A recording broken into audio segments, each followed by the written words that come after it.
Welcome student, lesson planner YouTube চ্যানেলে তোমাদেরকে স্বাগত। আমি আজকে আবার ভৌত বিজ্ঞান ক্লাস নিয়ে তোমাদের সামনে চলে এসেছি। তো আজকে আমরা তড়িতের পরবর্তী অংশ ওহমের সূত্র সম্পর্কে জেনে নেব।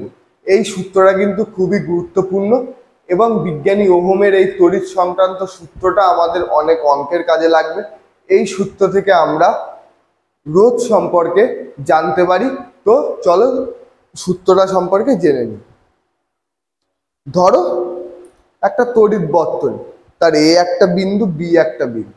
এই দুটি বিন্দুর মধ্যে সৃষ্ট বিভব প্রভেদ এই বর্তনীর মধ্যে প্রবাহিত তড়িৎ প্রবাহ মাত্রার সঙ্গে সমানুপাতিক হবে। এটাই হচ্ছে ওহমের সূত্র। তাহলে এই ওহমের সূত্র থেকে আমরা দেখো, এই একটা এ বিন্দু, এটা বি বিন্দু, এই ভি হচ্ছে এদের দুই বিন্দুর মধ্যে বিভব প্রভেদ, আর আই হচ্ছে প্রবাহ মাত্রা। তাহলে ভি আর আইটা সমানুপাতিক হবে, এটা আমি তোমাদেরকে বললাম। তাহলে আই আর ভিটা সমানুপাতিক হচ্ছে। তাহলে এখান থেকে ভি হচ্ছে বিভব প্রভেদ, আই হচ্ছে প্রবাহ মাত্রা। তাহলে এখান থেকে ওহমের সূত্রটা আমরা কি বলবো, যে উষ্ণতা ও অন্যান্য ভৌত অবস্থা অপরিবর্তিত রেখে কোনো তড়িৎ বর্তনীর দুটি বিন্দুর বিভব পার্থক্য ওই বর্তনীর মধ্যে দিয়ে প্রবাহিত তড়িৎ প্রবাহের সঙ্গে সমানুপাতিক। ঠিক আছে, এখান থেকে আমরা এই ভ্যারিয়াসটা তুলে দিয়ে V equal to K I পেয়ে যাচ্ছি। এবার দেখো, ধরো ভিটা স্থির, ভিটা যখন স্থির তখন আয়ের মান বাড়ানোর জন্য আমাকে কে এর মানটা কমাতে হবে। আবার আয়ের মান যদি আমাকে কমাতে হয় তাহলে কে এর মানটা বাড়াতে হবে। তাহলে এখান থেকে আমি শুধু এটা তোমাদের বোঝার জন্য দেখিয়েছি, এটা আর কিছুই না। দেখো এখান থেকে I is equal two 1/k, যেহেতু আই আর কে টা ব্যস্ত সম্পর্কে আছে, তাই এটা বাড়ালে এটা কমাতে হবে, আর এটা কমালে এটা বাড়াতে হবে। ঠিক আছে, সেটাই এখানে ভাষায় লেখা আছে। যদি ভি স্থির থাকে তাহলে আয়ের মান বাড়াতে হলে কে এর মান কমবে, আবার আয়ের মান কমালে কে এর মান বাড়বে। এই যে আই, এই যে কে কমলে আই বাড়ছে বা কে বাড়লে আই কমছে, এখানে কে এর একটা ধর্ম পাচ্ছি না। কে এর এই ধর্মের জন্যই নির্দিষ্ট উষ্ণতায় কোনো কোনো বর্তনীকে এই কেটাকেই আমরা বলে থাকি রোধ। রোধ কথার অর্থ হচ্ছে বাধা, তাহলে এটাকে আমরা বলে থাকি রোধ, এই কেটাকে আমরা বলে থাকি রোধ। তাহলে ওহমের সূত্র অনুযায়ী V is equal to I R, এখান থেকে আমরা ওহমের সূত্রের মাধ্যমে রোধটা পেয়ে গেলাম। তাহলে V is equal to I R, R is equal to V by I. ঠিক আছে, তার মানে রোধ ইজ ইকুয়াল টু তড়িৎ প্রভেদ,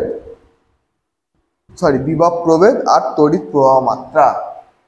অর্থাৎ রোধ কাকে বলছে, কোনো তড়িৎ প্রবাহ বর্তনীতে তড়িৎ প্রবাহ হওয়ার সময় যে বাধার সৃষ্টি হয় তাকেই আমরা রোধ বলি। যে বাধার সৃষ্টি হয় সেটাই হচ্ছে রোধ। ঠিক আছে, তাহলে এখান থেকে আমরা গাণিতিক বিষয়টা দেখে নিই। গাণিতিক বিষয়টা যদি একটা গ্রাফ আঁকি আমরা, এটা ভি মানে বিভব প্রভেদ, আই হচ্ছে প্রবাহ মাত্রা, তাহলে এর গ্রাফটা এরকম হবে। ঠিক আছে, দেখো যদি এখান থেকে দেখাই,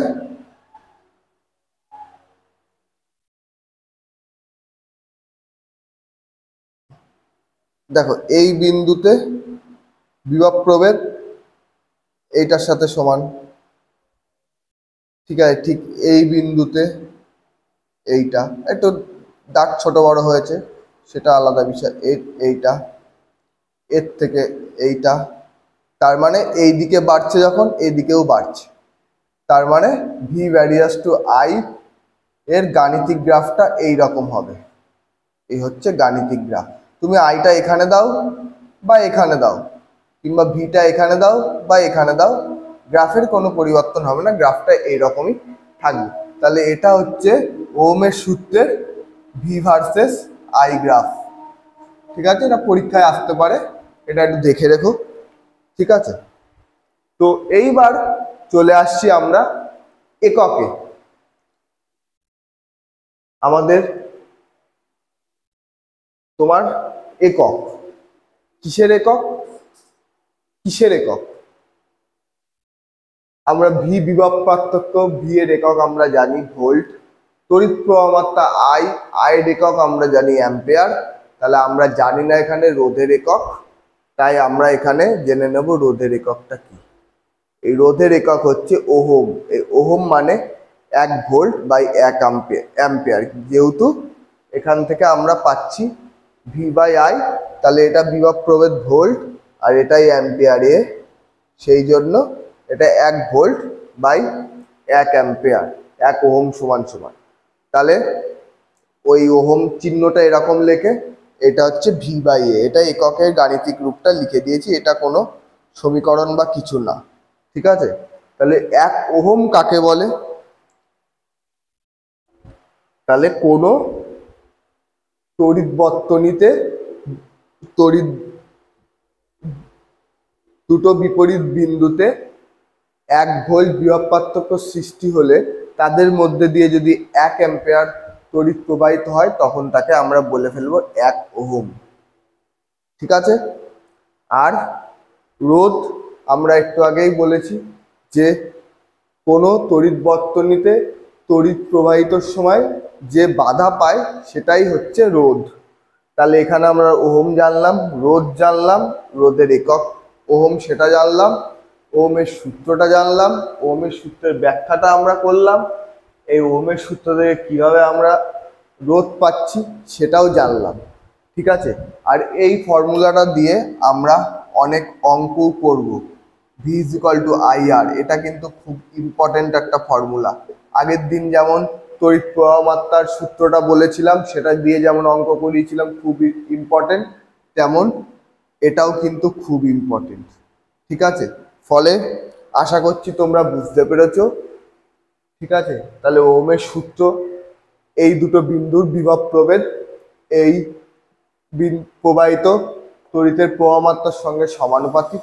শুধু এখানে এক্সট্রা করে কি লিখতে হবে যে উষ্ণতা ও অন্যান্য ভৌত অবস্থা স্থির রেখে তড়িৎ বর্তনীতে দুটি বিন্দুর মধ্যে বিভব পার্থক্য তার ভিতর দিয়ে প্রবাহিত তড়িৎ প্রবাহ মাত্রার সঙ্গে সমানুপাতিক, এটাই ওহমের সূত্র। ওহম কি? যদি কোনো বর্তনীতে দুটি বিন্দুর মধ্যে 1 ভোল্ট বিভব পার্থক্য সৃষ্টি হয় এবং তার মধ্যে দিয়ে যদি 1 অ্যাম্পিয়ার কারেন্ট প্রবাহিত হয়, তখন তাকে আমরা বলবো 1 ওহম। রোধ কি? রোধ হচ্ছে যে দুটি বর্তনীর এক বিন্দু থেকে অন্য বিন্দুতে তড়িৎ প্রবাহিত হওয়ার সময় তড়িৎ প্রবাহের যে বাধার সৃষ্টি হয় সেটাই হচ্ছে রোধ। এই রোধের এসআই একক ওহম। আর ওহম কাকে বলে আমরা জানলাম।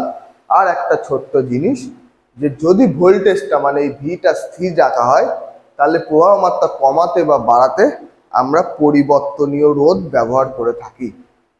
ঠিক আছে, এই শীটে এইটুকুই। আমরা পরবর্তী শীটে তড়িৎ কোষের মধ্যে ইএমএফ বল এবং কটা অঙ্ক দেখে নিয়ে আজকে এই ক্লাসটা শেষ করব। আমি তোমাদের আবারও বলছি, আমরা তড়িৎটা অল্প অল্প ছোট ছোট করে পড়ব, সেটাকে আমি অনেক সময় ধরে ভালো করে বুঝিয়ে দেব, সেইটা তোমরা ভালো করে রিভাইজ করবে বাড়িতে। তোমাদের আর কিচ্ছু করা লাগবে না, তোমরা আমার কথা মতো চলে দেখো। ভৌতবিজ্ঞান যে কঠিন সাবজেক্ট তোমরা ভাবো, একদম সেটা সোজা হয়ে যাবে। আমি একদিনে যেটা পড়াই সেটা 2 দিনে পড়া খুবই সম্ভব। আমার আজ যে ক্লাস থাকলে 2 দিন পরে আবার ক্লাস থাকে, তাহলে 2 দিনের মধ্যে এইটুকু পড়ে নেওয়া খুবই সম্ভব। সেই জন্য যে সাবজেক্টের যতটা, যে চ্যাপ্টারের যতটা সময় দিতে হবে আমরা দেব। আমরা সেইভাবে তোমাদের যাতে পড়তেও অসুবিধা না হয়, তোমরা মজার ছলে পড়াশোনাটা করতে পারো, সেই জায়গাটা তৈরি করার আমরা চেষ্টা করছি। তাহলে এটা দেখে নাও, আমি বোর্ডটা মুছে তোমাদের পরের পার্টটা বুঝিয়ে দিচ্ছি।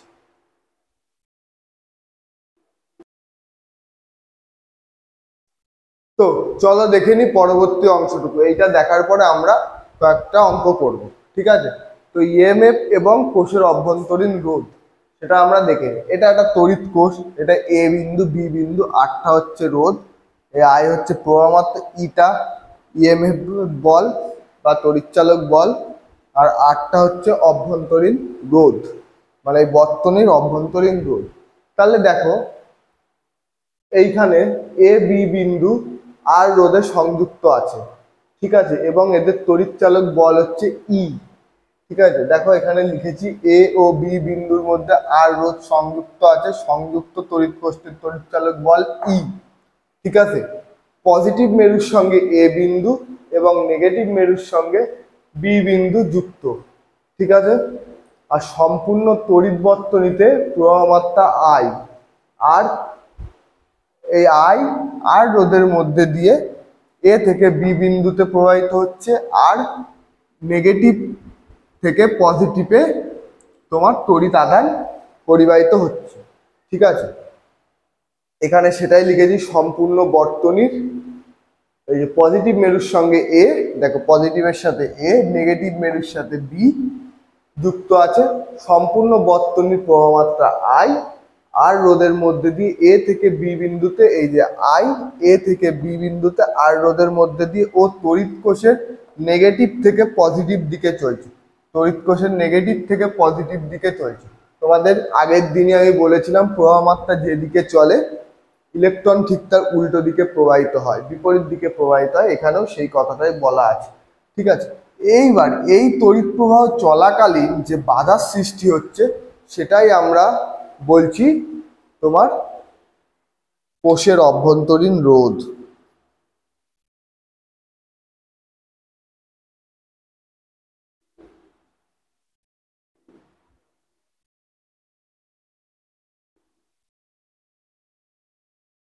বা ছোট হাতের আর, আর এটাই সেটা। তাহলে এখান থেকে আমরা এই বর্তনীর তুল্য রোধ পেয়ে যাচ্ছি, তাহলে এখানে অটোমেটিক একটা রোধ আর আছে, আর এইখানে বর্তনীর একটা রোধ আছে, তাহলে এই তুল্য রোধটা হচ্ছে আর প্লাস আর। প্রবাহমাত্রা এখানে আই, তাহলে আই ইজ ইকুয়াল টু আমরা একটু আগে কি পড়েছিলাম, V is equal to I R, তাহলে I is equal to V by R. তাহলে এখানে সেটাই করা, ভি হচ্ছে ভোল্ট তড়িৎচালক বল, ই আর তুল্য রোধ আমরা সবাই জানি আর প্লাস আর, যেটা আমি একটু আগে বললাম। এইবার দেখো এখন এখান থেকে এইটা হলো E is equal to I R, আর আই আর, এই আর এ পাশে গেল, E is equal to I R আর আই আর। এখান থেকে আমরা এইটার থেকে আমরা পেলাম কি তড়িৎচালক বল। ঠিক আছে, এইবার দেখো এখন রোধ আর বিভব প্রভেদ, রোধ আর এর বিভব প্রভেদ হচ্ছে আই আর। এইখানে যে বিভব প্রভেদটা তৈরি হবে সেটা এই বিন্দু এই বিন্দুর মধ্যে সেটা আই আরই তৈরি হবে। ঠিক আছে, যেহেতু আমরা জানি V is equal to I R. ঠিক আছে, তাহলে বিভব প্রভেদ আই আর তৈরি হবে, এইখানে প্রবাহমাত্রা আই আর রোধ আর, তাহলে এখানে আই আরটা তৈরি হচ্ছে, তাহলে এখানে আর রোধে বিভব প্রভেদ আই আর, তাহলে এখান থেকে যেহেতু এটা আই আর মানে ভি হচ্ছে, তাহলে এখান থেকে আমরা লিখতে পারি is equal to V plus I R. ঠিক আছে, এবার দেখো এখানে কি হচ্ছে, এই ভি এর মান ই এর থেকে তো ছোট।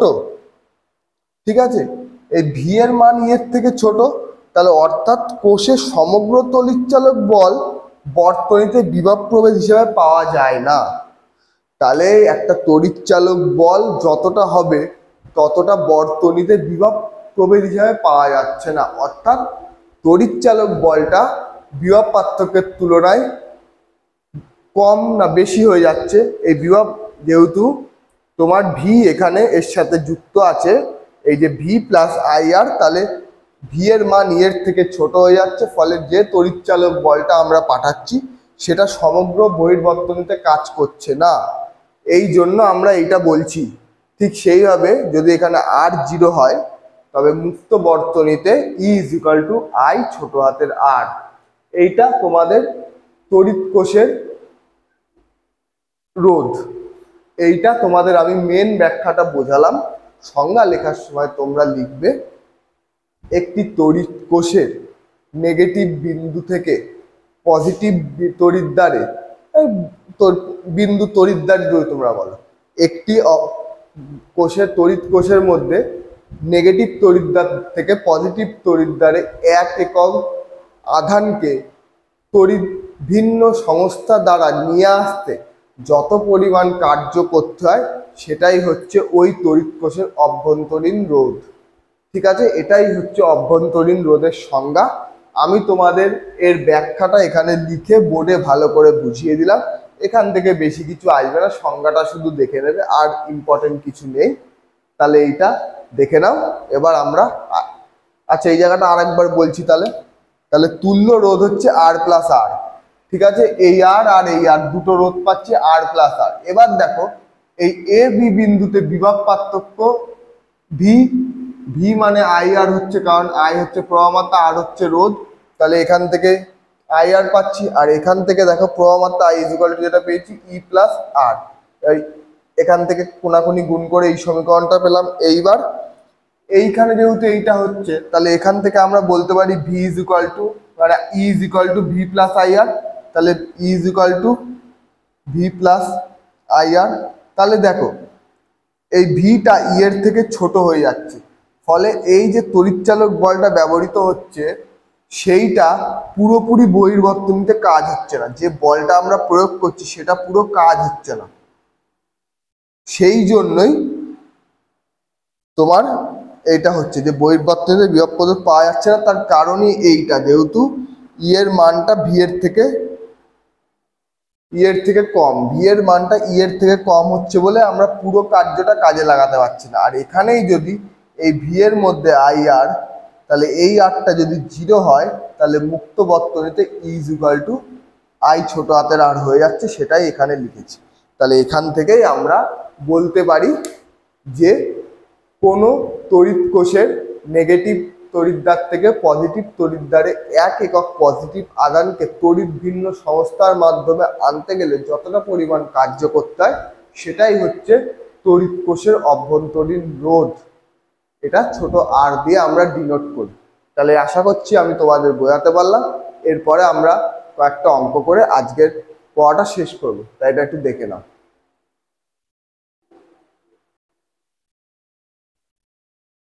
তাহলে দেখো দুটো অঙ্ক রয়েছে। যদি একটি বাল্বে ইলেকট্রিক বাল্বের ফিলামেন্টের রোধ 1200 ওহম হয়, তাহলে এটি 220 ভোল্ট উৎসের সঙ্গে যোগ করলে কত প্রবাহ মাত্রা গ্রহণ করবে? ঠিক তেমনি 60 বিভব প্রভেদ লাগানো একটি ইলেকট্রিক হিটারে 4 অ্যাম্পিয়ার তড়িৎ প্রবাহ চলে। যদি প্রভেদ বাড়িয়ে 120 ভোল্ট করা হয় তাহলে কত প্রবাহ মাত্রা চলবে? অঙ্ক দুটো তোমরা ভিডিও পজ করে একটু চেষ্টা করতে পারো। দেখো আমি বোর্ড ছেড়ে দিয়েছি তোমাদের জন্য, একটু ভিডিও পজ করে তোমরা চেষ্টা করতে পারো, না হলে আমি করিয়ে তো অবশ্যই দেব। আর উত্তরটা কমেন্ট বক্সে কমেন্ট করে জানাবে তোমরা কত হয়, আমি করিয়ে দিচ্ছি। তোমরা এটা বাড়িতে চেষ্টা করো। যদি ফিজিক্যাল সায়েন্সের অঙ্ক না করো তাহলে কিন্তু পরীক্ষায় ভালো রেজাল্ট করাটা খুব চাপের হবে, এবং গাণিতিক ফর্মুলাগুলো বুঝতে হবে, তাহলেই ভৌত বিজ্ঞানকে ভালো লাগবে। দেখো এখানে আমরা 220 ভোল্ট উৎসের সঙ্গে যোগ করলে তার মানে বিভব প্রভেদটা পেয়ে যাচ্ছি। ভি দেখেই আমরা বুঝে যাব বিভব প্রভেদ। তাহলে বিভব প্রভেদ ভি 220 ভোল্ট। এখানে রোধ আছে 1200 ওহম, তাহলে রোধ আর আছে 1200 ওহম। বের করতে কি বলেছে? প্রবাহ মাত্রা। তাহলে প্রবাহ মাত্রা আই ইজ ইকুয়াল টু কত, তাই তো? তাহলে আমরা জানি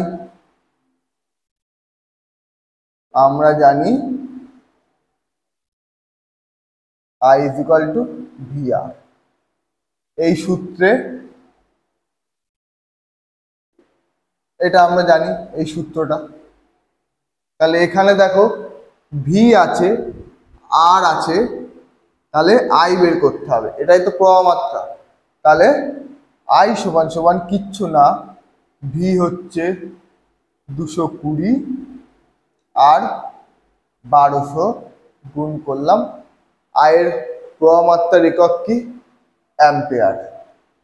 তাহলে 3টে 0, 12 দুগুণ 24, 12 দুগুণ 24 আর 26, এত অ্যাম্পিয়ার তড়িৎ প্রবাহ মাত্রা হবে। ঠিক আছে, তোমাদের উত্তর কি এইটা এসেছে সেটা দেখো।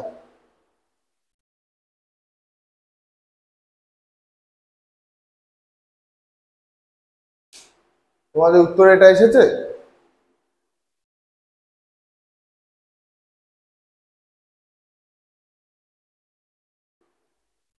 দেখো তোমরা ধরতেই পারলে না আমি ভুল করেছি, কারণ আমি এতটাই কনফিডেন্সের সঙ্গে করেছি, তোমরা ধরতেই পারো আমি ভুল করেছি, কিংবা কেউ কিছু বললেও না যে স্যার আপনি ভুল করেছেন।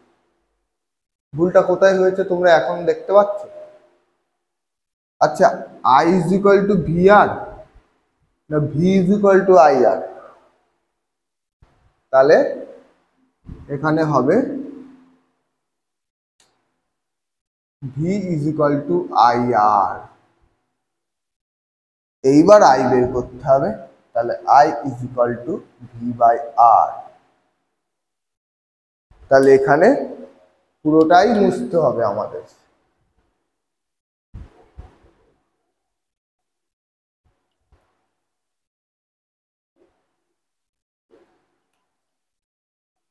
তাহলে ভি কত? 220 ভাগ 1200, আই ইজ ইকুয়াল টু এত অ্যাম্পিয়ার। তাহলে 0 0 কাটলাম, 2 দিয়ে 11, 2 দিয়ে 60, তাহলে 11/60। এটা করলে কত হবে? 60 একবার 50, পয়েন্টের জন্য 0,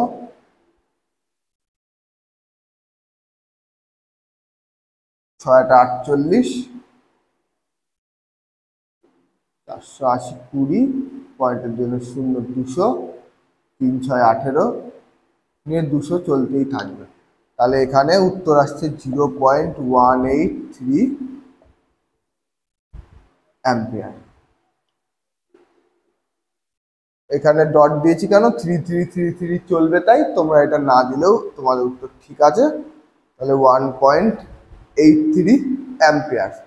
তাহলে এর আগে উত্তর কত এসেছিল? 2,64,000। আর তোমরা সেটাতে রাজি হয়ে বললে হ্যাঁ স্যার ঠিক আছে। তাহলে এইভাবে স্যার কি ভুল করতে পারে না, সেটাও তো নজর রাখতে হবে। তাহলে চলো পরের অঙ্কটা দেখে।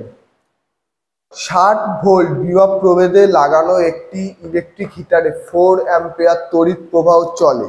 যদি প্রভেদ বাড়িয়ে 120 ভোল্ট করা হয় তাহলে কত প্রবাহ মাত্রা চলবে? তাহলে প্রথমে দেখো বিভব পার্থক্য ভি দেয়া আছে, তড়িৎ প্রবাহ আই দেয়া আছে 4। তাহলে বের করতে হবে আমাদের প্রথমে রোধ। তাহলে V is equal to I R.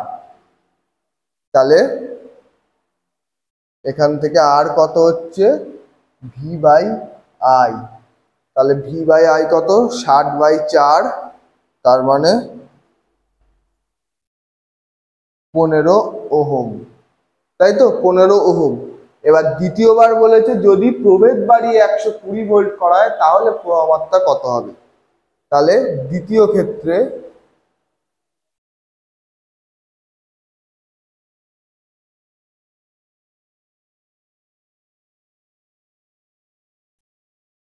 V is equal to 120 volt, R is equal to 15 ohm, আর আই ইজ ইকুয়াল টু কত বের করতে হবে?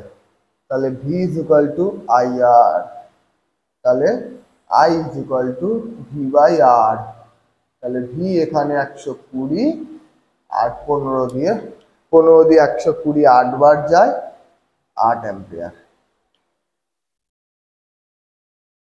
তাহলে এখানে 8 অ্যাম্পিয়ার তড়িৎ প্রবাহিত হবে।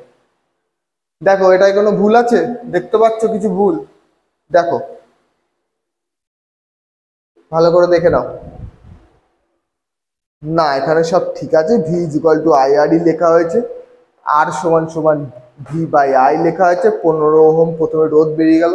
দেখো প্রথমে আমাদের বলেছিল এত বিভব প্রভেদে লাগিয়ে 4 অ্যাম্পিয়ার তড়িৎ প্রবাহ করতে হবে। তাহলে আমরা তার রোধ আছে, রোধটা আমরা জানতাম না। আর বিভব প্রভেদ এখানে আমাদের দিয়ে দিয়েছে, এটাকে ডবল করা হয়েছে। তাহলে হিসাব করলে দেখো যখন এটাকে ডবল করেছি তাহলে প্রবাহ মাত্রাও ডবল হয়েছে, এই 4 থেকে 8 হয়েছে। কিন্তু এটা আমরা সরাসরি যদি এমসিকিউ থাকতো আমরা না করেও বলতে পারতাম, কারণ আমরা সবাই জানি ভি ভ্যারিয়াস টু আই। তাহলে যখন ভি 60 ছিল, তড়িৎ প্রবাহ মাত্রা ছিল 4, ভি 120 হয়েছে ডবল, তাহলে যেহেতু সমানুপাতিক, এটা বেড়েছে দ্বিগুণ, এটাও বাড়বে, তাই এটা হয়ে যাচ্ছে 8। যেহেতু এখানে একই তড়িৎ বর্তনীতে রোধটা আমাদের স্থির, প্রথম ক্ষেত্রেও 15 ওহম রোধ ছিল, দ্বিতীয় ক্ষেত্রেও 15 ওহমই রোধ ছিল, কিন্তু এই রোধটা বের করাটাই আমাদের অঙ্ক। ঠিক আছে, আমরা মুখে মুখেই বলে দিতে পারতাম যদি 60 বিভব পার্থক্য থাকে তাহলে 4 অ্যাম্পিয়ার, তাহলে 120 হলে এটাকে 60-এর ডবল করা হয়েছে, তাহলে 4টাকেও ডবল করলে উত্তর বেরিয়ে যাবে। কিন্তু এটা তোমাদের যেটা আমি বললাম সেটা ক্রস চেক করে নেবে, কারণ রোধটা সবসময় সেমই থাকবে। ঠিক আছে, তো আজ এই পর্যন্তই। আশা করছি তোমাদেরকে আমি ওহমের সূত্র সম্পর্কে বোঝাতে পেরেছি। পরের দিন আমরা এই তড়িৎ বর্তনীরই আরো নানা রকম জিনিস শিখবো। সমান্তরাল সমবায় হয়তো আছে বা শ্রেণী সমবায়, এই জিনিসগুলো পরের দিন আছে। তো এইটা তোমরা ভালো করে দেখে রেডি করে রাখবে, পরের দিন আবার নতুন কিছু শিখতে পারবে সেই আশায় তোমরা পড়াশোনাটা ঠিক করে করো, এবং আমি তোমাদের আরো ভালো করে পড়ানোর চেষ্টা করব যাতে তোমরা আরো ভালো বুঝতে পারো। যদি বুঝতে না পারো তাহলে কমেন্ট করো, যদি কোথাও কোনো অসুবিধা থাকে কমেন্ট করো, আমি কমেন্টে রিপ্লাই দিয়ে তোমাদের সমস্যার সমাধান করার চেষ্টা করব। আজ এইটুকুই, থ্যাংক ইউ। পরের দিন নেক্সট ক্লাসে দেখা হচ্ছে।